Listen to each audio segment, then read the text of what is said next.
개인적인 생각으로는요, 액박 패드의 임펄스 트리거 진동과 메인 진동이 따로 분리되어 있는 것처럼 프로콘도 HD 진동을 서브로 놓고 별도의 메인 진동을 탑재했어야 77,800원이라는 가격이 납득되지 않았을까 생각합니다. HD 진동만으로는 메인으로 사용하기에는 뭔가 부족한 느낌이 드는 것은 사실입니다.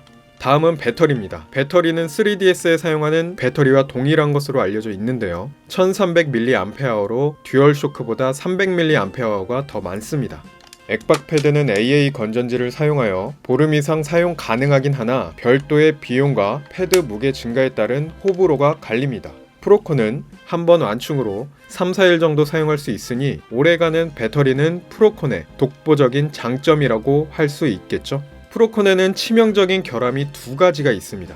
첫 번째로는 아날로그 스틱의 마모 문제인데요. 저는 프로콘 구매 후 실질적인 사용 시간이 맥시멈으로 잡아도 10시간이 채 안 됩니다. 근데 벌써 마모가 시작되고 있었습니다. 정말 치명적인 문제예요. 이 때문에 프로콘 유저들이 손수 전기 테이프를 감거나 수축 튜브를 이용하여 마모를 억제하며 사용하고 있습니다. 조이콘의 걸쇠와 같이 내마모성이 취약한 재질을 사용한 것으로 보이는데요. 이는 분명한 설계 결함이라고 생각합니다.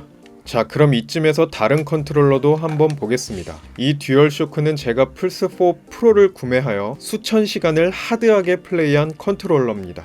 보시는 것처럼 번들번들하게 마모는 되었으나 프로콘처럼 흰가루가 나오는 심한 마모 현상은 없습니다. 이 액박 패드는 플스만큼은 아니지만 수백 시간 플레이한 컨트롤러입니다. 보시는 것처럼 눈에 띄는 마모 현상은 없습니다. 이쯤 되면 프로콘 아날로그 스틱의 내구성이 얼마나 심각한지 알 수 있습니다. 두 번째는요, 십자키의 오입력 문제입니다. 각 방향키의 중앙을 정확하게 누르지 않고 약간만이라도 왼쪽이나 오른쪽으로 치우치게 되면 옆 방향키까지 눌리게 됩니다. 이 문제는 뿌요뿌요 테트리스를 하면 확실하게 느낄 수 있는데요. 아래 방향키가 블럭을 한 번에 떨어뜨리는 드롭키인데 좌우로 블럭을 이동하는 과정에서 오입력으로 인해 정상적인 플레이가 불가능합니다. 제노블레이드 프로콘에서는 개선이 되었다고는 하는데요. 말 그대로 개선일 뿐 100% 해결되지는 않았다고 합니다. 컨트롤러가 제대로 컨트롤되지 않는다면 이는 분명한 제품 결함이라고 생각하는데 별다른 해결책이 제시되고 있지 않는 상황입니다. 그 다음은 마이너스 버튼 위치 문제입니다. 젤다의 전설 같은 경우 마이너스 버튼이 전체 맵 버튼인데요. 자주 눌러야 하는 버튼인데 마이너스 버튼을 누르려면 아날로그 스틱에 간섭이 생깁니다. 간섭 없이 누르려면 이렇게 눌러야 돼요.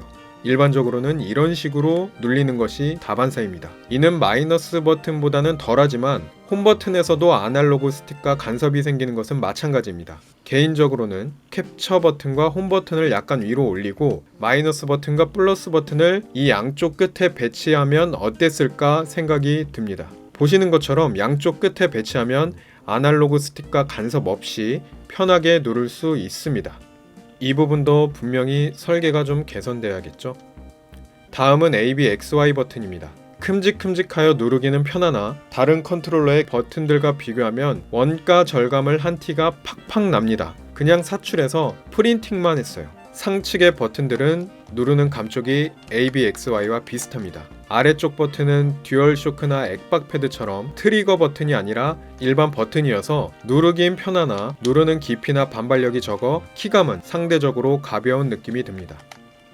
아래쪽을 보면 1P에서 4P까지 플레이어를 나타내는 LED가 있고요. 듀얼쇼크나 액박 패드처럼 이어폰을 꽂을 수 있는 3.5파이 잭은 없습니다. 남들 다 있는 기능 빼놓고도 프로콘이 제일 비싼 이유는 무엇? 자, 다음은 그립감입니다. 사서 처음 프로콘을 잡았을 때는 정말 깜짝 놀랐습니다. 그립감이 너무 좋아서요.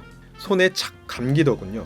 하지만 개인적으로 손이 좀 커서 그런지 듀얼쇼크나 액박 패드는 손에 얹어서 감싼다는 느낌인데 프로콘은 손에 얹는다는 느낌보다는 감싸 쥔다는 느낌입니다. 그래서 좀 플레이하다 보면 은연중에 손가락에 힘이 들어가는지 이쪽 마디가 저릿저릿한 느낌이 들곤 합니다. 개인적으로 그립감은 참 좋은데 편안함은 타 패드에 비해 떨어진다는 느낌입니다.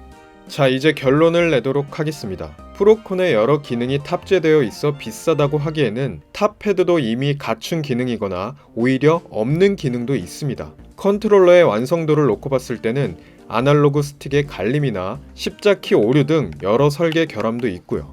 이런 문제들을 프로콘 유저들이 직접 자가 수리를 하며 고쳐 쓰고 있는 게 현실입니다.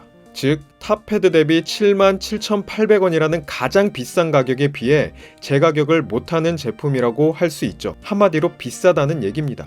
본체 비한구라, 국내 e샵 미오픈, 다수 타이틀 비한구라, 보따리 게임칩, 타 플랫폼 대비 게임 타이틀 고가 정책 등 국내 유저들의 불만이 나날이 증대되고 있는 가운데 한국 닌텐도는 앞으로의 행보에 변화를 주어야 하겠습니다. 나가시기 전에 좋아요랑 구독하기 눌러주고 가셔야 돼요. 꼭이요. 안녕!